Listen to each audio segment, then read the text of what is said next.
a estar com vocês. Eu sou grato ao Senhor todas as vezes que entro nesta casa e encontro vocês.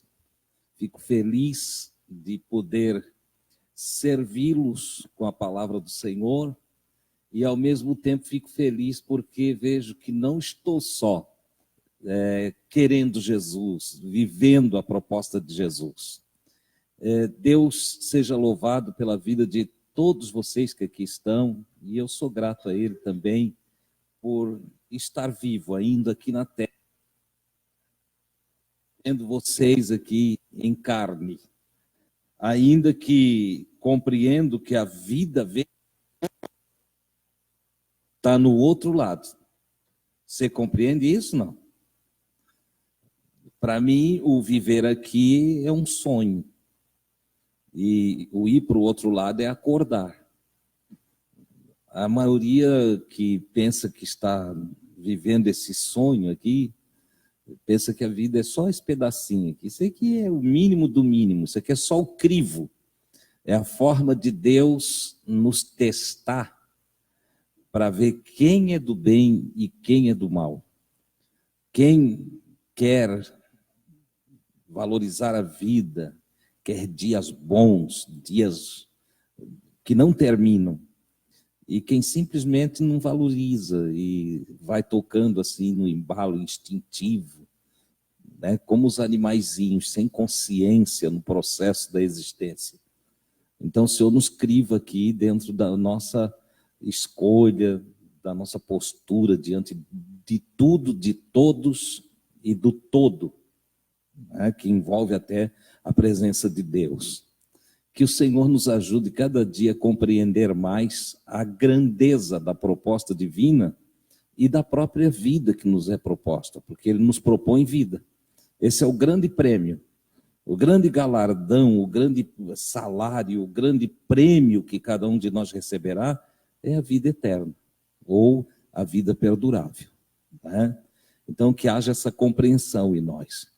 Hoje nós vamos ao passo de número 124 com Jesus.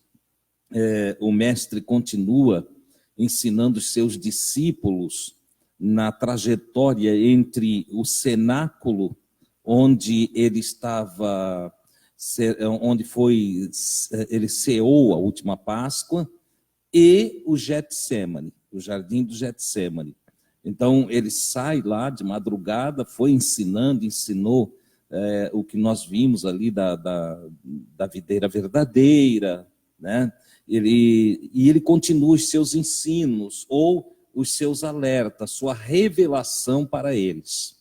E hoje, passo de número 124, nós vamos aprender com Jesus que os da verdade serão perseguidos.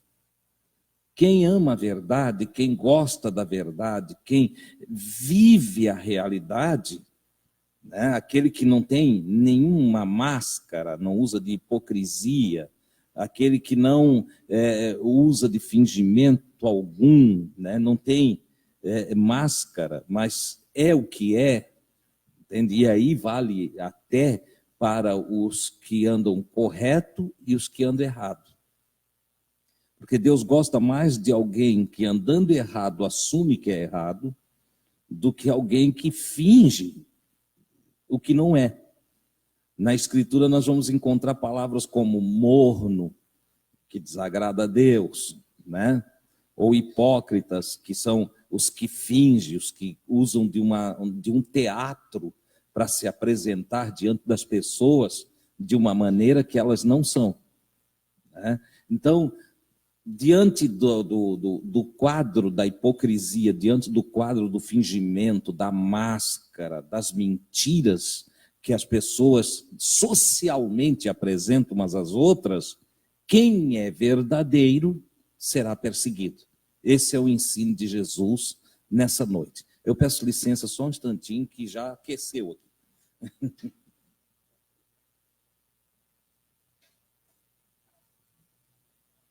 Que as nossas lâmpadas aqui é quase um aquecedor, né? Então, quando estou aqui, o frio vai embora. Então, Jesus, ele continua os seus ensinamentos em João 15, de 18 até João 16, versículo 4. Porque nós sabemos que quando foi escrito o Evangelho, não tinha as divisões de capítulos e versículos. O Evangelho foi escrito em sequência, não tem essas divisões que nós encontramos atualmente, que foi feita para que a gente tenha facilidade de encontrar textos dentro de toda a Bíblia. Mas, na verdade, a Bíblia não foi escrita, né? Primeiro, ela não foi escrita todos os livros de uma vez só, por isso é Bíblia, uma biblioteca, né? São a junção de vários livros. No nosso caso aqui, nós estamos usando 66 livros, né, que formam a Bíblia, que formam uma biblioteca. Mas os livros foram escritos individualmente, em épocas diferentes, enfim. Tá? E não foram escritos com capítulos e versículos, nem com as divisórias temáticas que vocês encontram na Bíblia de vocês. Não tinha, não era assim. Quando se vai a um pergaminho lá, mais próximo dos originais, né, porque original mesmo nós não temos, nós temos alguma coisa lá próxima, né, de pergaminhos, de manuscritos. E quando a gente vai lá, então não tem capítulo, não tem versículo, não tem temática. Tem um texto que foi elaborado constante.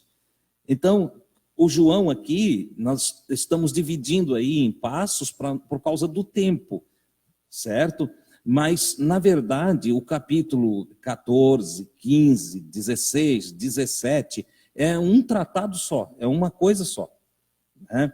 Então, Jesus continua, após falar da videira verdadeira e de terminar dizendo que o grande mandamento dele é que a gente ame um ao outro, e que a bandeira do discípulo do Cristo é o amor. Paulo, mais tarde, vai escrever lá na carta aos Coríntios, no capítulo 13, ele vai falar que sem amor nada vale, nada é nada. Sem amor, profecia não tem valor nenhum, sem amor, revelação não tem valor nenhum, sem amor, até distribuição de riquezas para os pobres não vale nada. Não tendo amor, nada é nada. Se não houver amor, não tem valor algum, certo? E olha que Paulo está estribando o seu ensino justamente no mandamento de Jesus, que diz que é para a gente nos amar uns aos outros como Jesus mesmo nos amou. Ou seja, a busca do Cristo é treinar pessoas que possam substituí-lo aqui na terra em amor. Você consegue entender? Jesus nunca quis ter uma religião, ele nunca quis ter uma placa denominacional, isso é tudo coisa dos homens, tá? E nessa noite você vai aprender com Jesus que o mundo nada mais é do que esse sistema de coisas que engloba inclusive a religião. Religião é mundo, política é mundo, entende? Poderes jurídicos são mundo, poderes econômicos é mundo, e vai por aí afora, todo sistema de coisas do mundo, é a palavrinha que nós temos traduzida por mundo, entendeu? Nós vamos estar aqui no contexto, quando você olha o contexto, você vai ver o que Jesus está falando. Se não contextualizar, fica perdido, porque daí você vai estudar só a palavra cosmos, ou sistema organizado. Eu disse, não, cosmos, entende? Mundo. Mas, na verdade, quando a gente vai para o contexto, as palavras vão ter um sentido ampliado. E Jesus vai falar de um mundo que persegue, que prende, que mata. Olha só. Então, aí você vai descobrindo que esse mundo está nos poderes estabelecidos das criações sistemáticas dos homens.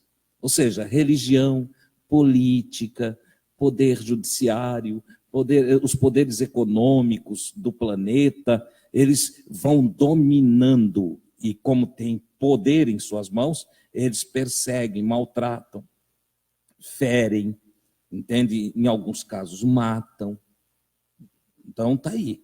Tá? É disso que Jesus vai tratar agora. Vocês querem me seguir, querem mesmo me substituir, querem me representar na terra, porque o Evangelho é um ensinamento de uma proposta de vida que glorifica a Deus e representa Jesus.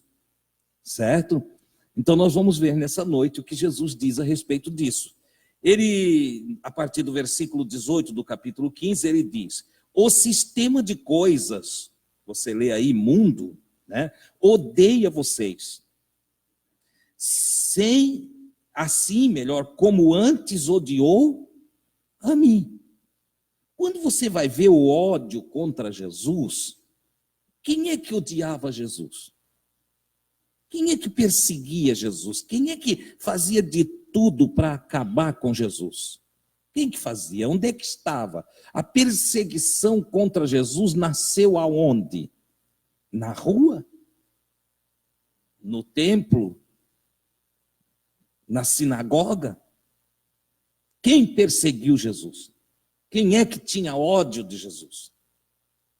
Justamente os religiosos, os políticos, os senadores de Israel, né? O sumo sacerdote, o Papa de Israel, né? Os padres de Israel, os pastores de Israel, eles perseguiam Jesus, eles odiavam Jesus. Olha só. E Jesus disse assim: e como eles, desse sistema de coisas, esses líderes religiosos, esses líderes políticos, esses líderes do judiciário israelense, como eles me odiaram, assim eles vão odiar também vocês. Eles vão odiar vocês. Se vocês estiverem em mim. O contexto é capítulo 15, versículos 1 a 17 do Evangelho de João, que é a videira verdadeira. Aquele que está em mim é um raminho meu. Então, se vocês estiverem em mim, se vocês estiverem vivendo a minha proposta, obedecendo o meu mandamento, que é amar uns aos outros, então vocês não vão querer explorar uns aos outros, vocês não vão querer dominar uns aos outros, porque quem ama não escraviza, quem ama não controla, quem ama, ele sabe suportar, entender, tem paciência. Quem ama trata bem. Quem ama quer o melhor para o outro. Nunca quer o que é do outro. Não é assim? O amor, está escrito, não trata com leviandade. O amor é manso.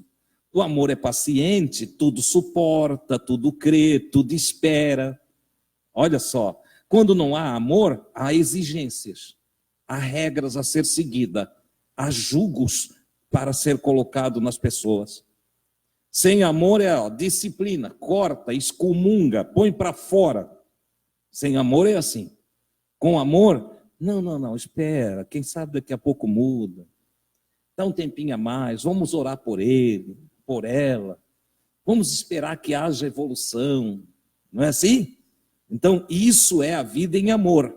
Mas quando você vai viver a proposta de Jesus, que é viver em amor, que é tolerar, que é suportar, que é procurar entender, procurar ter paciência e esperar a evolução, quando você faz isso dentro do sistema religioso, eles ficam contra você.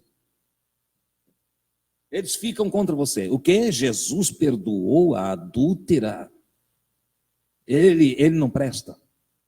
Ele perdoou a adúltera. Eles queriam que matasse a adúltera, mas ele perdoou a adúltera.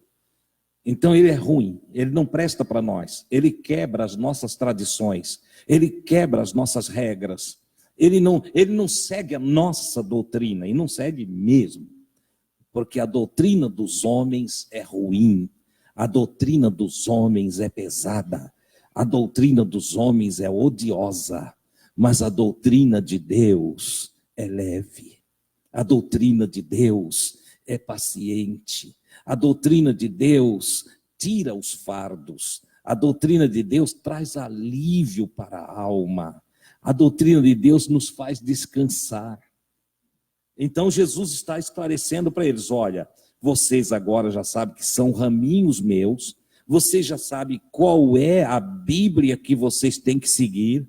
Que Bíblia que nós temos que seguir, Senhor? Amem-se uns aos outros.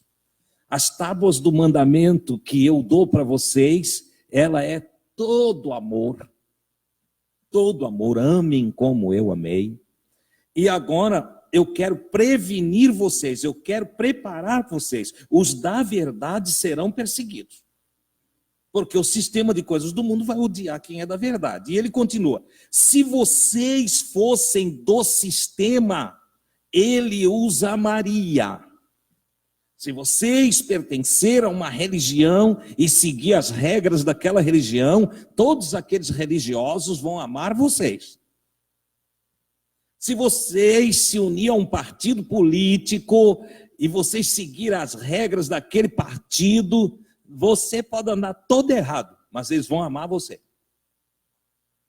Se você se unir aos poderes jurídicos e for parceiro do juiz, dos ministros dos tribunais superiores, você pode ser todo errado. Você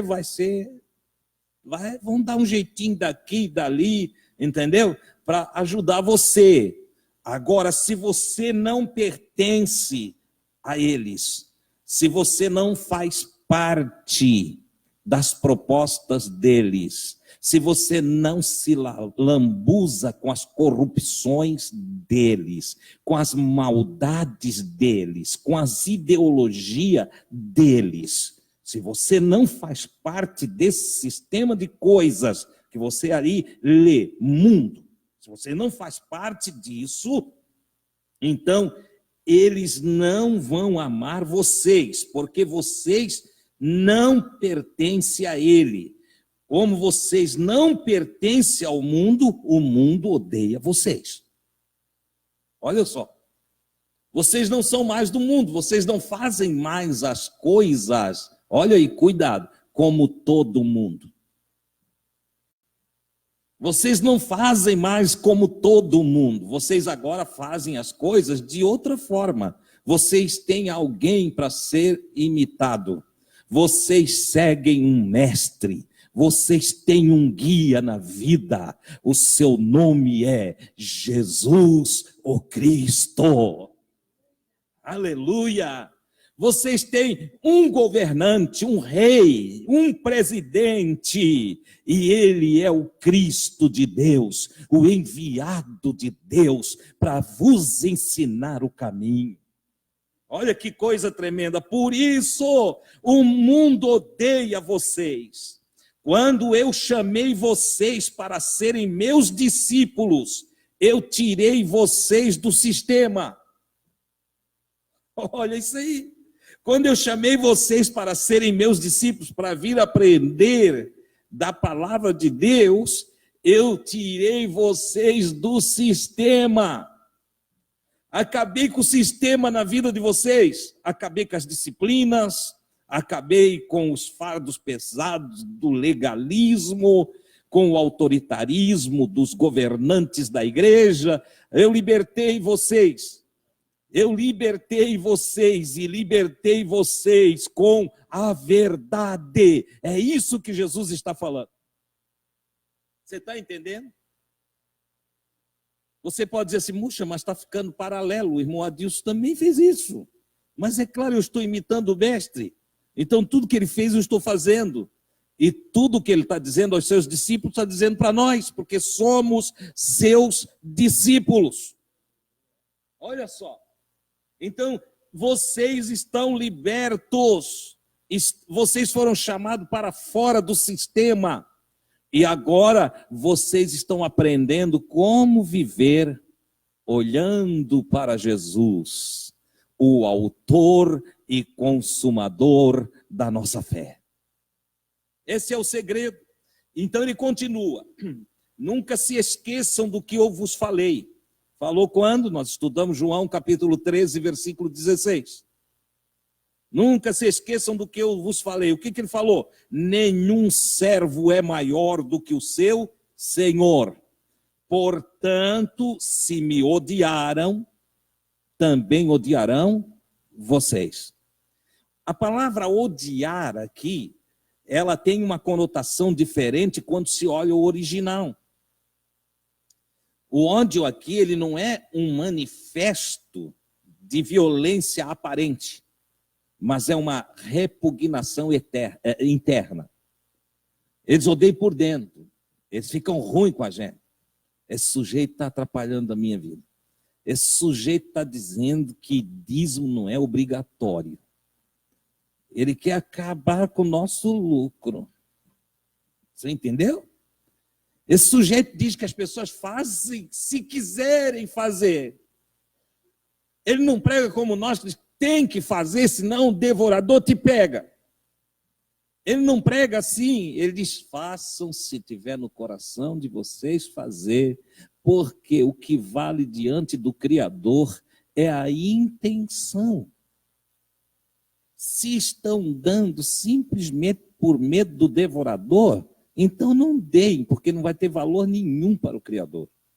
Mas se estão dando porque é uma obra de amor, é uma realização de amor, de entendimento, que Deus tem servido vocês com palavras boas e vocês querem ajudar essa obra, então façam, porque isso tem recompensa. Porque o que é de amor tem recompensa. É eternizado, vai pesar por toda a eternidade. Mas aquilo que é feito por obrigação não tem valor nenhum para Deus. Olha que coisa interessante. Esse sujeito prega isso, então ele é contra nós. E eles passam a aborrecer. A palavra odiar, ela tem a sua raiz na palavra aborrecer. Ficam desgostosos, porque o ódio não nasce assim. É um processo de reflexão interna, onde eu repudio, resisto, e daqui a pouco eu fico desgostoso, amargo, e por fim eu odeio. Olha só, é um processo. Por isso a gente tem que cuidar. O escritor aos Hebreus, ele traz um ensino sobre a raiz de amargura, e ele diz que é para cuidar que nenhuma raiz de amargura brote no coração. Entendeu? Porque se a raiz de amargura brotar, o sujeito não vai prestar mais. Fica ruim, fica amargo. Então tem que cuidar, né? Jesus continua. Se seguirem meus ensinos, seus discípulos, se vocês seguirem os meus ensinos, os discípulos de vocês, porque vocês também vão fazer discípulos. O que vocês aprendem, vocês vão levar para outros. A escola de discipulado de Jesus é assim. Eu recebo o ensino de Jesus, ó, aquilo que eu coloquei ali, o evangelho é para mim. O evangelho é para mim.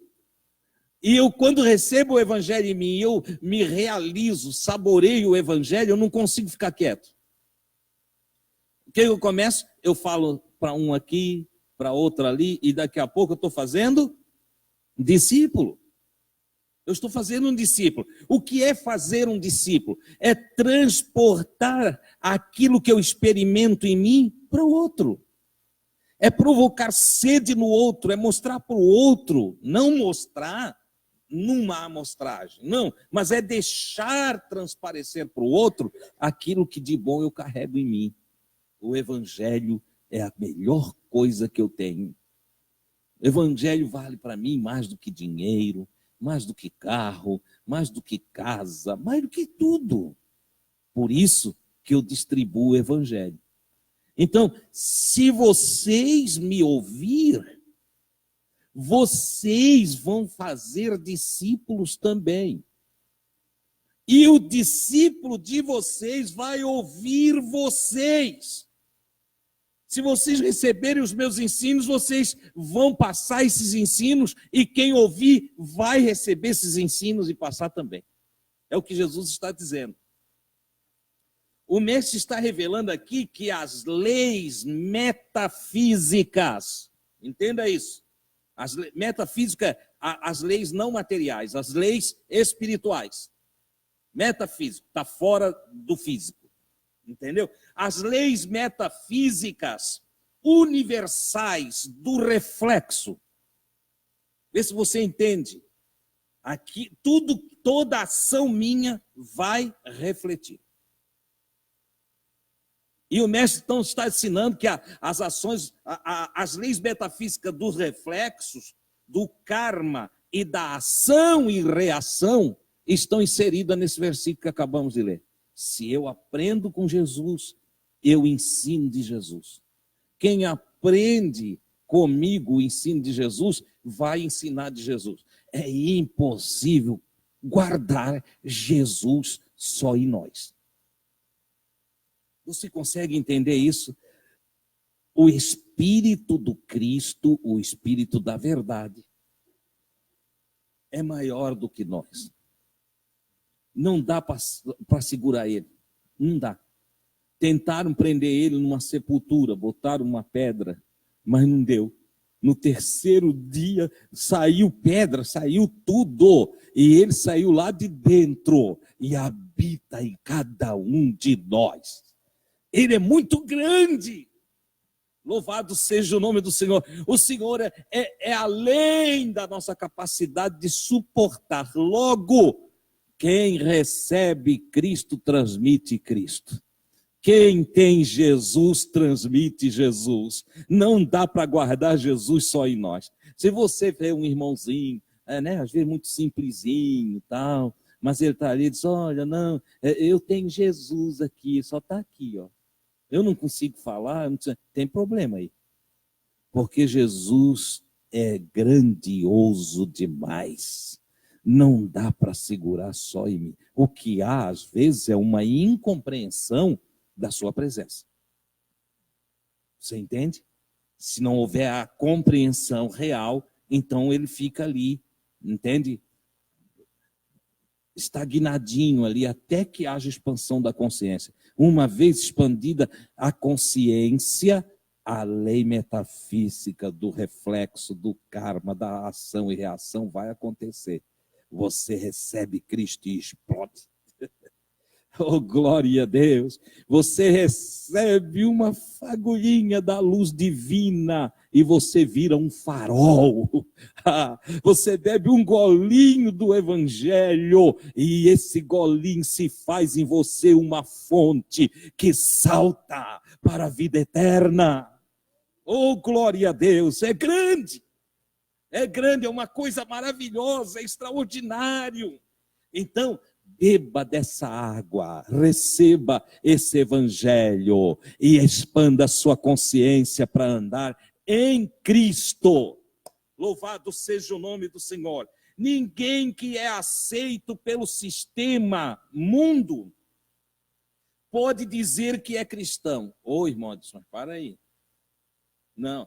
Todos os que no sistema são abraçados e aceitos, não tem condição de dizer que são cristãos. Não tem. Se quer ser ouvido, ouça. Se quer que o respeite, respeite. Seja a voz de Cristo e então você terá muitos discípulos na terra. Fale como Jesus. Fale de Jesus. Fale as palavras do Mestre. Anuncie o evangelho que ele anunciou e você terá muitos discípulos. Sabe qual é o problema? A maioria vai falar de Jesus, não fala de Jesus. Fala da sua religião. Ah, você tem que ir lá na minha igreja. Você não faz isso aqui, por favor, tá? Eu já vi, irmão, tens que ir lá na nossa igreja. Daí o outro pergunta, qual é a tua igreja? A igreja Amigos de Jesus. Que? Balela, aqui não é uma igreja. Não, aqui é uma casa de amigos de Jesus, uma escola do Cristo. Nós aprendemos de Jesus aqui, não tem nada de sistema religioso aqui. Tem CNPJ, já viram uma placa ali na frente? Tem um CNPJ aqui, tem presidente nessa casa? Alguém cobra dízimo de vocês? Vocês têm carteirinha de membro? Não, Porque vocês não foram convidados para participar de uma entidade religiosa. Vocês foram convidados para participar de uma escola de Jesus. Essa é a grande verdade. Nós nos reunimos aqui para aprender de Jesus. Então, se você quer um sistema religioso, você não consegue ser um cristão autêntico. Você consegue ser um cristão nominal, é outra coisa. Você entende a diferença? Um cristão que tem nome de cristão, mas que vive totalmente diferente do Cristo. Mas, irmão Adilson, tu estás me dizendo agora que está aí em rede mundial, né? Está na internet, entendeu? Tu está me dizendo, irmão Adilson, que se alguém é amado de qualquer sistema religioso, ele não é cristão? Exatamente o que eu estou dizendo. Porque é o que Jesus falou. É o que Jesus falou. Pega eu, bota lá dentro da Deus é amor. Eles correm comigo. Me leva ali para a Assembleia, eles já correram comigo. Me põe lá na Batista, eles correm comigo. Entende? Me leva para Quadrangular, me deixa lá na Quadrangular. Ele não quer nem me ver.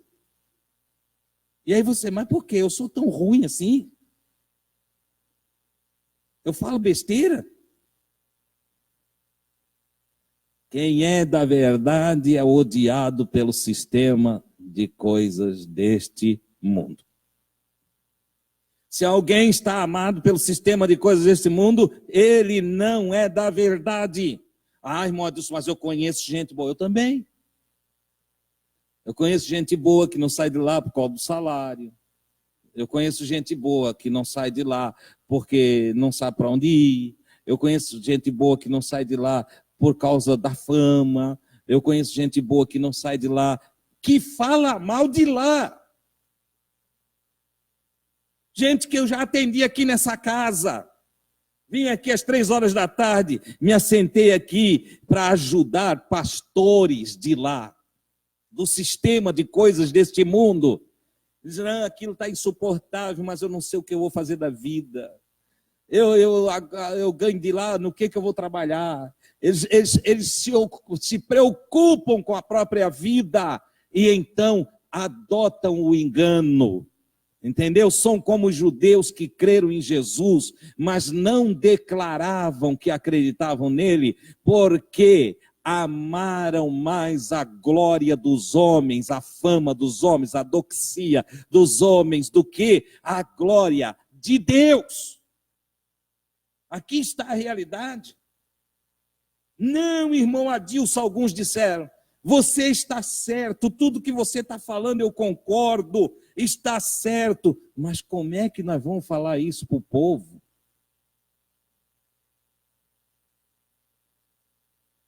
Ele é cristão?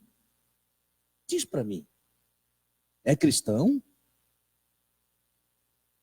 Alguém que omite a verdade, que troca a verdade pelo cargo, que troca a verdade pelo dinheiro, que troca a verdade pela fama, pela posição, pela cadeira num estrado que o cupim vai comer todo. Ele é cristão? Cristo é assim? Isso é ser um ramo da videira verdadeira? Não.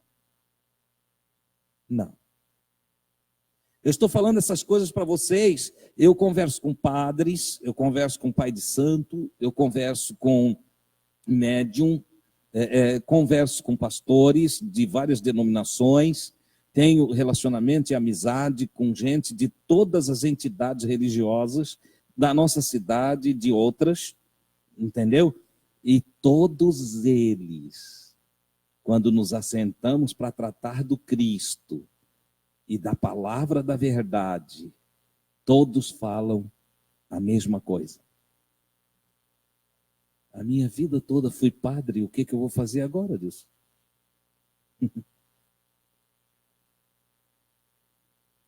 Deus, mas tudo que eu sei é ser pai de santo. E como é que eu vou deixar? Para onde que eu vou? O que eu vou fazer? Por isso eu escrevi ali. Quem está no sistema de coisas deste mundo não é cristão. Não é. Porque o cristão não tem embaraço. O cristão é como Saulo de Tarso, que tendo toda uma posição, era promotor público de Israel, entendeu? Executor de penalidades máximas que o Supremo Tribunal de Israel determinava. Por isso, ele participou da morte de Estevão. Por que ele não foi lá para dar pedrada no Estevão? Ele foi lá para se certificar como promotor público que os executores apedrejaram o Estevão. Para depois vinha e entrava na cidade santa, entre aspas, a cidade de Jerusalém, que eles tinham por santa, onde estavam a turma de ministros do Supremo Tribunal de Israel, e o Saulo veio então e disse, olha, foi executado o prisioneiro. Você entende por que ele estava lá? Era o trabalho dele, era o ofício dele. Então, doutor da lei, promotor público de Israel, mas no caminho de Damasco teve um encontro com o Cristo. Jesus apareceu para ele. Enquanto ele estava indo em outra missão, prender cristãos. E aí você quer ver? Para ser cristão tem que ser Jesus. Você sabia? Se você não poder dizer, eu e Jesus somos um, você não é cristão. Quer a prova? Atos dos Apóstolos. Jesus aparece para o Saulo, que está indo prender cristão. Então está indo prender quem? Está indo prender Jesus. Mas como, irmão, se ele já tinha ido? Pois é, mas quem prende um raminho da videira está prendendo a videira. Quem persegue um raminho da videira está perseguindo a própria videira. Então Jesus aparece para ele, Saulo, Saulo, por que me persegues? Ele não disse, por que tu persegue a igreja? Por que tu persegue os meus irmãos? Por que tu persegue o meu povo? Não, ele disse, por que me persegues? Aquele que fizera um destes pequeninos faz para mim. Você está entendendo a coisa como ela é extraordinária, como é grande ser um cristão da verdade, ou de verdade. É ser Cristo, é ser o próprio. Eu e o Pai somos um. E mais tarde nós vamos ver a oração dele, ele vai fazer uma oração depois, nos próximos passos. E ele vai orar que eles sejam um, como eu e tu somos um. Olha que coisa tremenda. Então, irmãos, esse negócio de pertencer ao sistema, gostar da fama, do dinheiro, das posições, dos cargos, e estar envolvido com as intrigas e com a politicagem do sistema, não nos permite ser cristão. Se quer ser cristão, saia do sistema. Aí vem a palavra igreja, de verdade, no original, a eclésia, os chamados para fora. Para fora do que, meu Deus do céu? Saia do sistema. Saia do sistema de coisas do mundo, venha aprender uma vida nova, uma vida celestial, uma vida que é anunciada por aquele que foi enviado de Deus, que desceu dos céus, veio à terra e anunciou uma nova vida para quem quiser segui-lo, a vida cristã. Olha que coisa tremenda. Se eu não tivesse vindo ao sistema de coisas do mundo, se eu não tivesse descido aqui, eles não seriam condenados, o mundo não seria condenado.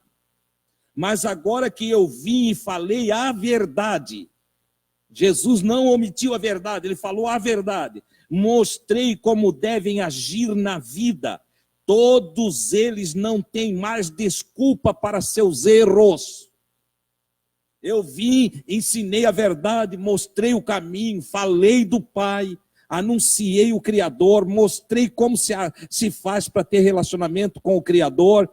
E eles não quiseram isso, porque isso tirava eles do conforto deles. Então, agora eles podem ser condenados, porque eles não podem dizer, eu não sabia. Você entende? Se nós não andarmos direito, a palavra que tem sido anunciada aqui vai nos julgar. Entendeu? Nenhum de nós pode chegar lá e dizer, Jesus, eu não sabia que era assim. Ah, Senhor, essa explicação faltou para mim. Ninguém terá desculpa. A palavra está sendo anunciada. Se 1000 se corromperam, mas tem alguém falando a verdade. Então aceite a verdade, receba a verdade. Agora que eu vim e revelei a verdade, quem me odeia, odeia o Criador. E quem odiar a vocês, odeia a mim. Olha só, eu falei a verdade para vocês, eu ensinei o caminho para vocês, eu tenho dito para vocês como é que vocês devem viver, como vocês vão se unir ao Criador. E eu falei, está falado. Então, me odiaram porque eu ensinei isso. Mataram ele, porque ele ensinou a verdade. Ele disse, e assim também, se odiarem vocês por minha causa, estão odiando eu mesmo. Tudo que fizerem com vocês é o que estão fazendo para mim. Depois de todos os sinais que eu fiz diante dos religiosos, eles mesmo assim me odeiam, preferindo a mentira. Por isso serão culpados. Ou seja, eu fiz sinais, eu mostrei. Nós todos aqui sabemos que Jesus é poderoso, que Jesus realizou maravilhas e realiza ainda. Entendeu? Nós aqui não precisamos de um sinal para saber que Jesus é. Eu sempre costumo dizer assim, se nunca mais houver um milagre, se nunca mais tiver uma profecia, nunca mais, até eu morrer, não tiver uma revelação, se não tiver mais ninguém curado, não tem problema. As curas que o Mestre realizou durante todos os séculos que já se passaram, é suficiente para eu entender que ele é o enviado de Deus. Eu não tenho uma dúvida, nem uma fagulhinha de dúvida que Deus enviou Jesus aqui na terra. Não tenho. Eu tenho convicções plenas que em Jesus Deus se manifestou totalmente à humanidade. Ora, se eu sei disso, por que eu não ouço? Se eu sei disso, por que eu não obedeço? Se eu sei disso, por que eu não sigo os seus ensinamentos? Ora, se eu não sigo, não obedeço, não ouço, eu mereço ser destruído. Se sabendo que ele é o enviado de Deus, eu faço diferente do que ele ensina, eu mereço todas as calamidades, todas as pragas, todas as desgraças que existem nessa vida e a destruição no fim de todas as coisas. Isso é consciência. Teria outra alternativa para mim? Não. Não seria eu o maior de todos os demônios, de todos os diabos, o Satã principal. Diante de toda essa realidade, não seria eu uma coisa ruim que precisa ser destruída? Seria. Por outro lado, se eu aceito esse amor, se eu aceito essa graça, e eu recebo esses ensinos, e eu abraço e zelo por essas verdades, ele me dá vida perdurável, me coroa de benignidade, de bondade, de misericórdia, nos abastece de toda dádiva e de todo dom perfeito. Ele aplana os nossos caminhos e coloca diante de nós uma linha reta a ser seguida. Nos conduz aos pastos verdejantes da paz e às águas da tranquilidade do refrigério na própria alma. Oh, glória a Deus! Ora, eu vou obedecê-lo, porque é o que eu tenho de melhor. Como eu vou ignorar tamanha graça? Não, esse é o meu caminho. Por isso, não tem diabo nenhum, não tem Satã nenhum, não tem demônio nenhum. O que tem é a expressão da consciência mais iluminada depois do próprio Cristo aqui na terra. A consciência de Paulo, aquele que se encontrou com Jesus no caminho de Damasco. amadurecido na fé, expandida a consciência, ele escreve a carta aos Romanos e ele coloca lá: quem me separará do amor de Deus em Cristo Jesus? Quem?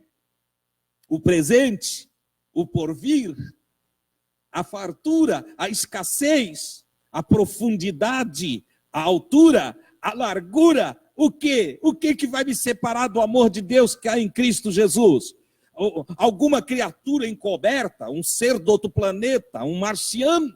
Não, nada, nem ninguém nos separará do amor de Deus que há em Cristo Jesus, nosso Senhor.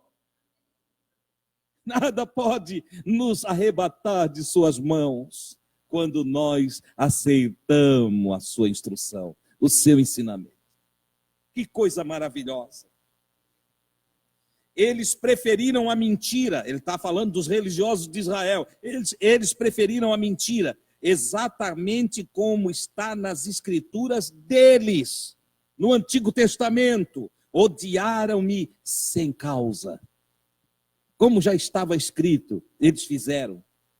Em Salmos, capítulo 35, Salmo de número 35, versículo 19, Salmo de número 69, versículo de número 4. Está lá exatamente o que Jesus está mencionando, como está na Bíblia deles, o Antigo Testamento.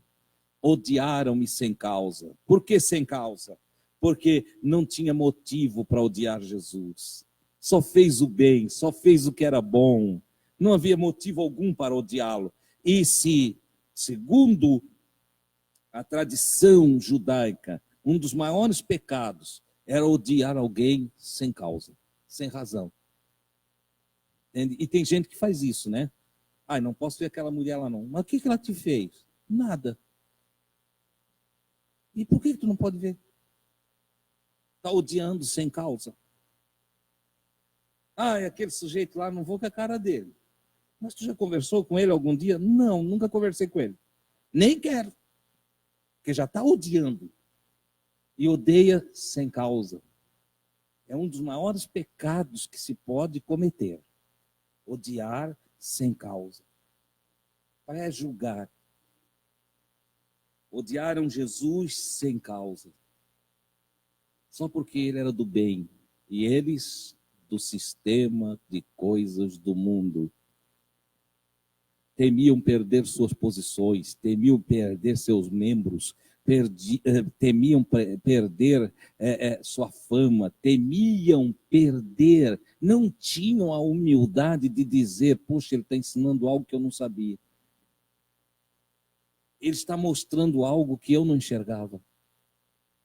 Faltava-lhes a humildade, a altivez do seu coração, não permitia que eles recebessem o ensino do Cristo.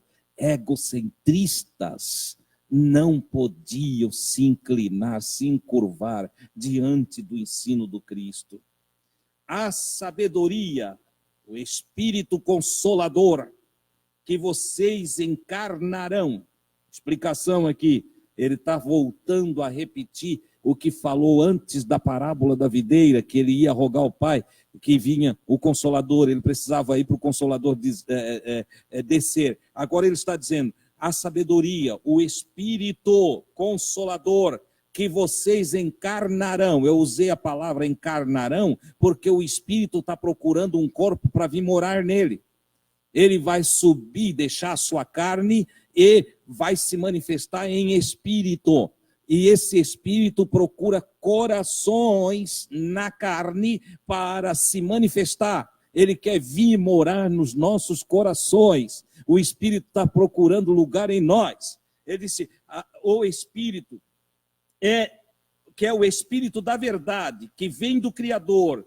E quando vocês o tiverem encarnado, serão a minha voz. O que Jesus está dizendo? Eu tive que melhorar ali para nós poder entender. Ele está dizendo assim: quando eu voltar